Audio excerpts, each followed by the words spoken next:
Assalamualaikum warahmatullahi wabarakatuh. Salam sejahtera bagi kita semua. Halo teman-teman semua. Perkenalkan, saya anggota kelompok 7 Visualisasi Data Statistika B Universitas Riau. Pada kesempatan kali ini saya akan membahas analisis karakteristik data kontinu melalui visualisasi box plot dalam statistika deskriptif. Baiklah teman-teman semua, perkenalkan nama saya Taraya Lutfia Divani dengan NIM 2403114107 akan memandu presentasi dari awal hingga akhir. Jangan lupa disimak ya teman-teman. Teman-teman tahu nggak sih, selain menggunakan ukuran statistik, sebaran data juga dapat dilihat dari visualisasi data.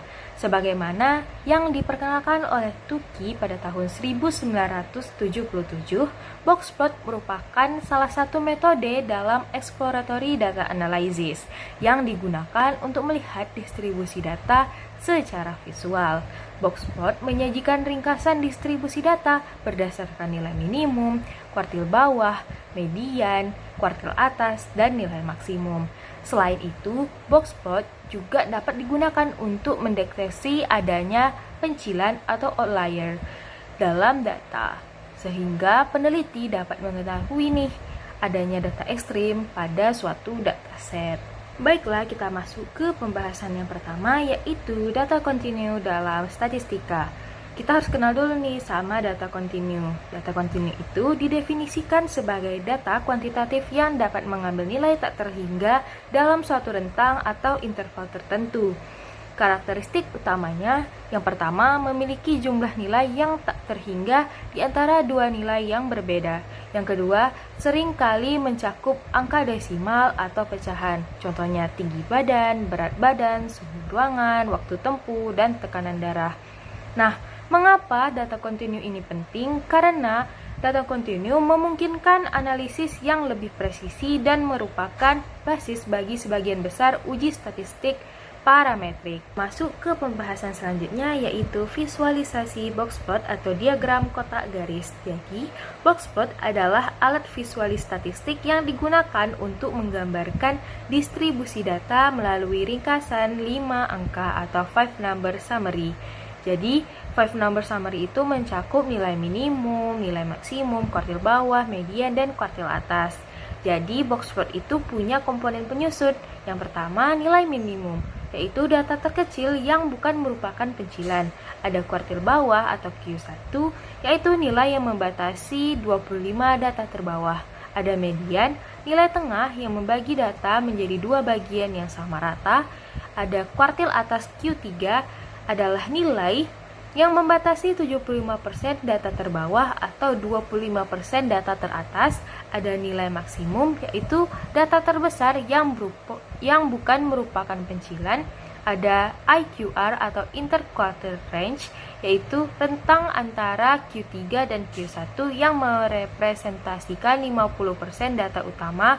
Ada juga yang namanya outlier, yaitu pencilan. Selanjutnya kita mengenal sebaran data dan karakteristik distribusi. Di sini ada 3 karakteristik distribusi. Yang pertama adalah simetris. Bentuk garis median tepat berada di tengah kotak panjang, whisker kiri dan kanannya sama. Artinya data terdistribusi normal atau merata di sekitar pusat. Yang kedua adalah positive skewed atau skewed to the right, yaitu median lebih dekat ke Q1, whisker kanan lebih panjang daripada yang kiri. Banyak data yang bernilai kecil, namun ada beberapa nilai yang sangat besar. Dan yang ketiga ada negative skewed atau skewed to the left, median lebih dekat ke Q3, whisker kiri lebih panjang. Artinya banyak data bernilai besar, namun ada beberapa nilai yang sangat kecil. Karena kalau cuma teori, mungkin teman-teman tidak mengerti, saatnya kita langsung buktikan pada visualisasi. Jadi dataset yang kami gunakan adalah dataset iris yang berisi 150 data bunga iris yang terbagi ke dalam 3 spesies, yaitu Setosa, versicolor, dan virginica. Variabel yang kami gunakan pada penelitian ini merupakan data kontinu, yaitu sepal length, sepal width, petal length, dan petal width. Dan teknik analisis data yang digunakan yang pertama mengambil dataset dari library bawaan, atau dari R. Yang kedua, memilih variabel data continue. Yang ketiga, menghitung statistik deskriptif, mean, median, dan standar deviasi. Yang keempat, membuat visualisasi box plot. Dan yang kelima, menganalisis sebaran data termasuk pada distribusi data, simetri data, dan outlier. Baiklah, kita lanjut ke eksekusi visualisasi.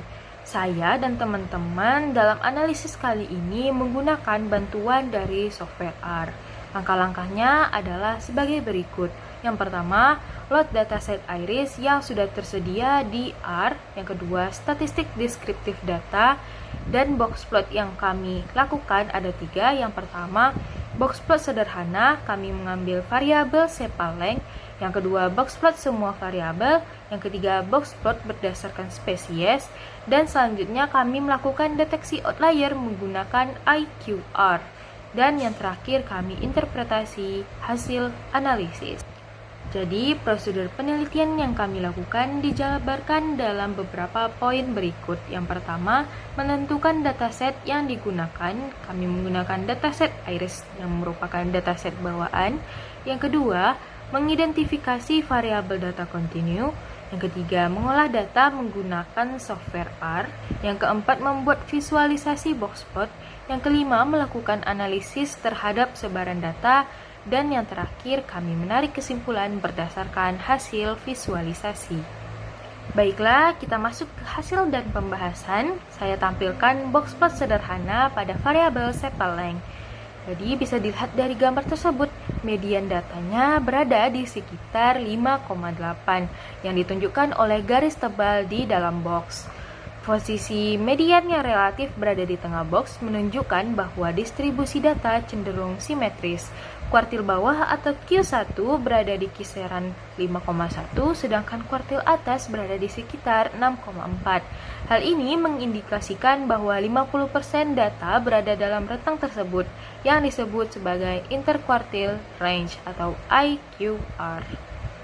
Untuk box plot semua variabel yang mencakup sepal length, sepal width, petal length, dan petal width memberikan gambaran yang lebih komprehensif mengenai perbandingan distribusi antar variabel. Dari hasil yang diperoleh, dapat dilihat bahwa setiap variabel memiliki karakteristik distribusi yang berbeda-beda. Variabel petal length dan petal width menunjukkan box yang lebih panjang dibandingkan variabel lainnya. Hal ini menandakan bahwa kedua variabel tersebut memiliki tingkat variasi yang lebih tinggi. Untuk box plot berdasarkan spesies, kita bahas dulu dari spesies Setosa yang memiliki nilai median paling rendah dibandingkan spesies lainnya.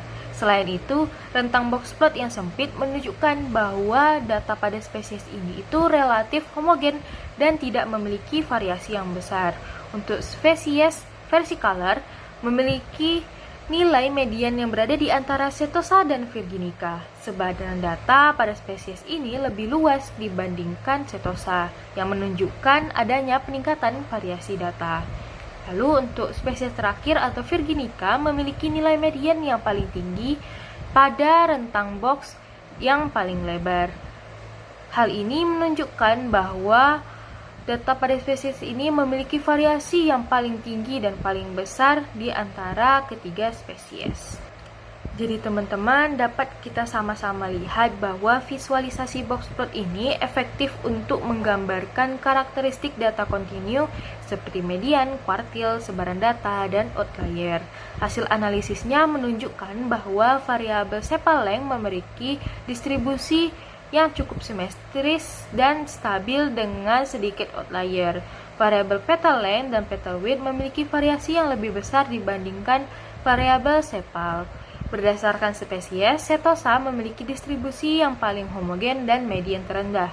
Virginica memiliki variasi terbesar dan median tertinggi, sedangkan versicolor berada di antara keduanya, meskipun terdapat sedikit tumpang tindih antara versicolor dan Virginica. Sekian presentasi dari saya harap teman-teman semua dapat mengerti dan dapat menyerap ilmu yang telah saya sampaikan. Mari kita belajar sama-sama. Sampai berjumpa di video-video lainnya. Assalamualaikum warahmatullahi wabarakatuh.